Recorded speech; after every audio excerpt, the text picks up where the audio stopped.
The last few weeks here on VGS, we have had a great opportunity to talk with people that have been involved in the Mass Effect franchise, whether it's continuing the stories in Mass Effect 2 or 3, or really being involved in the final word that we heard from Mass Effect with the Citadel DLC. A lot of great talent and minds came together to finish off a series that we love so much. Today, we're going back to the beginning as much as we can. It's been, I think, this year, close to a decade since release, and I'm speaking with Drew Karpyshyn, senior writer at BioWare and the lead writer on the original Mass Effect. Drew, thank you so much for joining the program. Hey, I'm glad to be here. Thank you. How long ago was it when this first started ruminating, the idea of Mass Effect? Wow. It was a long time ago. Let me think here. So I believe Mass Effect came out in, was it 2007? I'm trying to remember here now. So, yeah. And we had been working on it probably for at least 2 years before that. Mm-hmm. And as part of the initial design team, I was one of the first people in, along with some of the other lead artists and lead designer and project lead. So I've probably been working on this for, since 2005, maybe? Well, let's take us back to that moment in 2005, or when this was developed. Do you remember how this initial concept of Mass Effect, this idea, was brought to the team at BioWare? Yeah, so we had, the team I was involved with were most of the same people who were involved with Star Wars Knights of the Old Republic. That was sort of our big project before Mass Effect.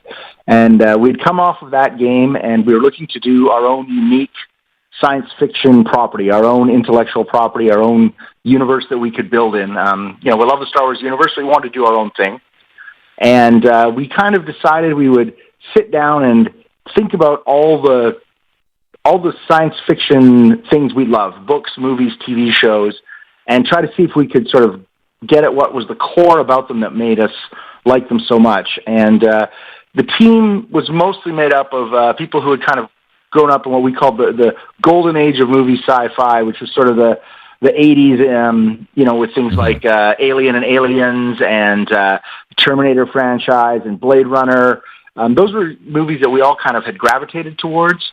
So that was sort of a starting point for us. And then we took a look at other properties we really loved and realized there's, of course, the iconic things, Star Wars, Star Trek, and realized we wanted something that had, a diverse alien population. We kind of had to decide how far in the future we wanted it, how hard sci-fi we wanted to get, how, technically accurate, find the balances. So we basically spent, probably at least 6 months just sort of putting all the pieces together, trying to figure out what kind of universe we wanted to build and how we could sort of start layering things into it, layering in the different species and cultures and, how humanity would fit into this galactic culture. When you're looking back, and again, we're talking about 12 years ago when this was first brought to you guys, but you're going to develop this sci-fi story.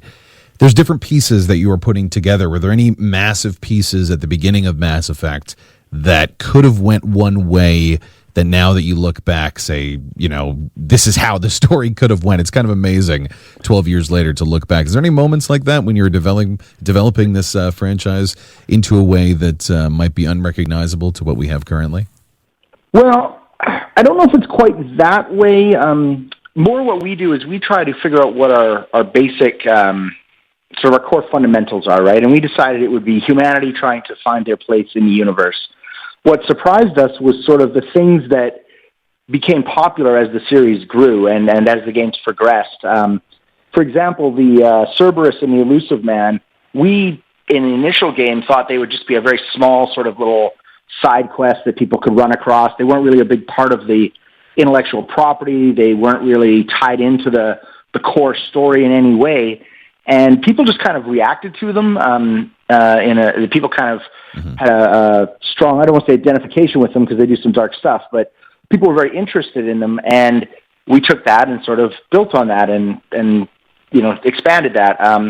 The idea of the Genophage and the Solarian and Krogan and the history of them was, again, something we kind of put out there in bits and pieces, we didn't know if people would really be interested in that. It became something that people were extremely interested in, and sort of, we put more time into it for example, in the second game with different characters, and sort of brought that story more to life. So what I don't know if it was luck or talent or what, but what worked out well for us was we had a bunch of pieces we could sort of play with, and then when we saw which pieces people were interested in, we were able to sort of take them off in different directions. So, there wasn't any point in the process where I felt like we radically changed course from where we started. Mm-hmm. It was more about developing what we had in ways we maybe didn't expect.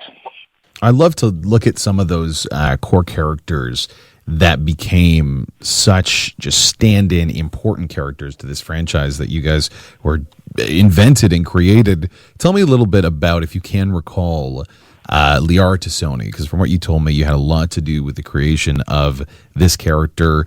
It's one of the few characters in Mass Effect that cannot die no matter what your choices are, and that continued through 3 games. What can you tell us about Liara? Well, so as you mentioned, Liara was one of the characters that, especially for the first Mass Effect, I was the primary writer for her. And one of the interesting things about Liara was her species, of course, being one of the Asari, a very important species in the general, sort of the structure of galactic society. But what we wanted to do was, the Asari were sort of presented as these almost all-powerful, almost immortal by human terms, incredibly wise beings. And we wanted to sort of show you what a young, quote-unquote teenage version of them, of an Asari was. So I believe Liara, I'm trying to recall here, I think officially was somewhere around 106, something like that, which of course by human terms is incredibly old, but is quite innocent and sort of an ingenue in Asari terms. We wanted to have someone like that. We wanted to make sure that it was a character that you could have a romantic relationship with. That was something we wanted to build into this character, and it is part of the Asari species. They're sort of known as a monogendered species that is able to take traits from other beings that they encounter with and transfer them onto their offspring. We like that as sort of a symbol of their idea of how the galaxy could work together. She's representative of this idea of everyone working together, taking the best parts from every species to make a greater whole.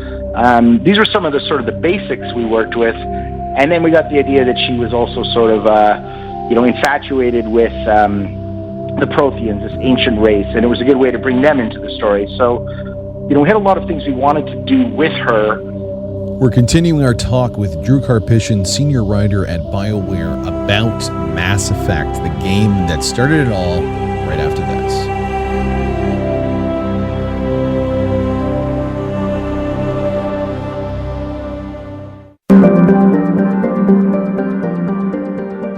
Andy Burkowski back here for VGS. We're continuing our conversation with senior BioWare writer Drew Karpyshyn. It's a name you probably heard in the last several years if you've liked any of those big BioWare games. He and his team helped make the Mass Effect franchise. He was a lead writer on Mass Effect 1 and helped develop Mass Effect 2. He's here today to talk about this incredible story that we all love so very much. All right, let's head back to Mass Effect. We talked more about its development and the original ideas that came about in those early months of making the game.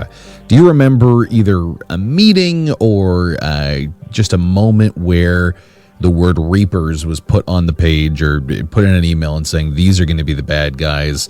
This is kind of what they're looking like. Because it's a very unique perspective that might be building on some character archetypes, like you said previously. Mm-hmm. But I would love to know when it was kind of settled. You said before it's about persistence. Was there kind of a direction that was going? Yeah, we realized fairly early on that we wanted sort of I'm trying to think of ways to describe it, but like an ancient elder race or, your Cthulhu type elder god, something that was epically beyond what, humanity and the rest of the alien species were or could even grasp.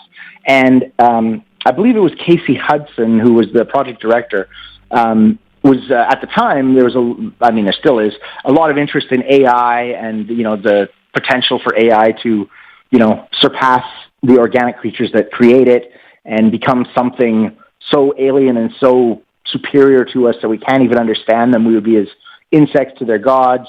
And we kind of took that idea and applied it to our, this idea of having ancient elder gods, and said, well, what if these elder gods were actually ancient AIs? And then, again, the concept art, Derek Watts and his team were amazing with concept art, and they came up with this idea of, the Reapers, these gigantic ships that, in a way sort of look very insect-like on their own. If you kind of see them, they've got sort of that vibe of, insect-like, which to me was a nice inversion of the trope, as we are insects to them, but they're the ones, we look at them and think, oh, that looks like an insect.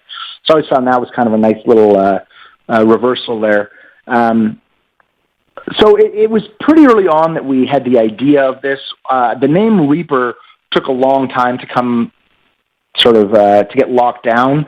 But as far as having an elder entity, this terrifying thing from the ancient past that has come back, that was always going to be a core pretty early on, a core part of the game. And then, how we actually introduced that was sort of where the hard work comes in. That's all the details and, how you present that and how you foreshadow it and how you make it fit with the galactic community that we had established.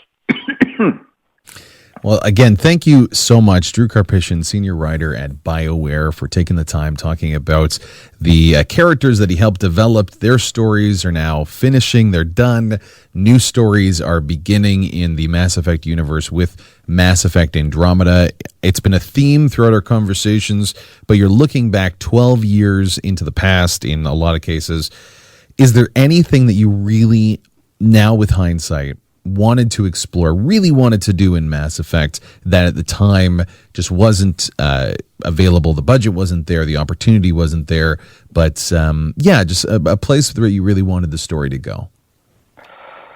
I'm trying to think, I don't recall anything. Now, part of that could be that, we had a lot of ideas, but once you grappled onto an idea and ran with it, it kind of pushes out those other ideas because all your focus is on what you're actually working on.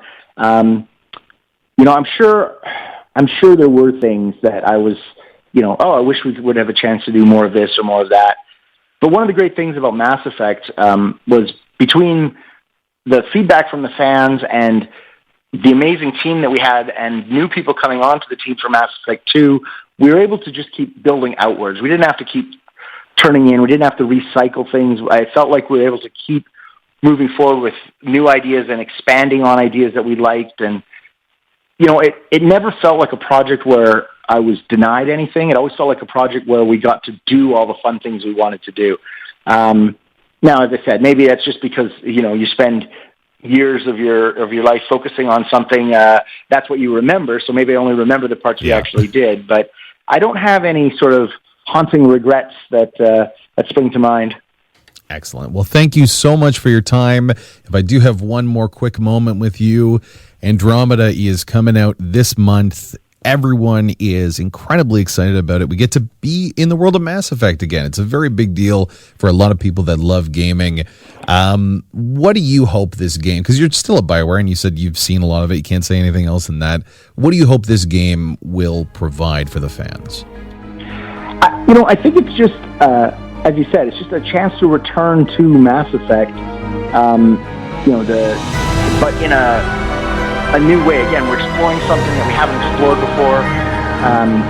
It's going to be that classic BioWare type story that people love from the previous trilogy. Characters that people love. A chance to really throw yourself into this sci-fi universe and just immerse yourself in it. And I think that's what fans want. They just want to be immersed in it, and I think that's what you're going to get. Big thanks again, Drew Karpyshyn, senior writer at BioWare.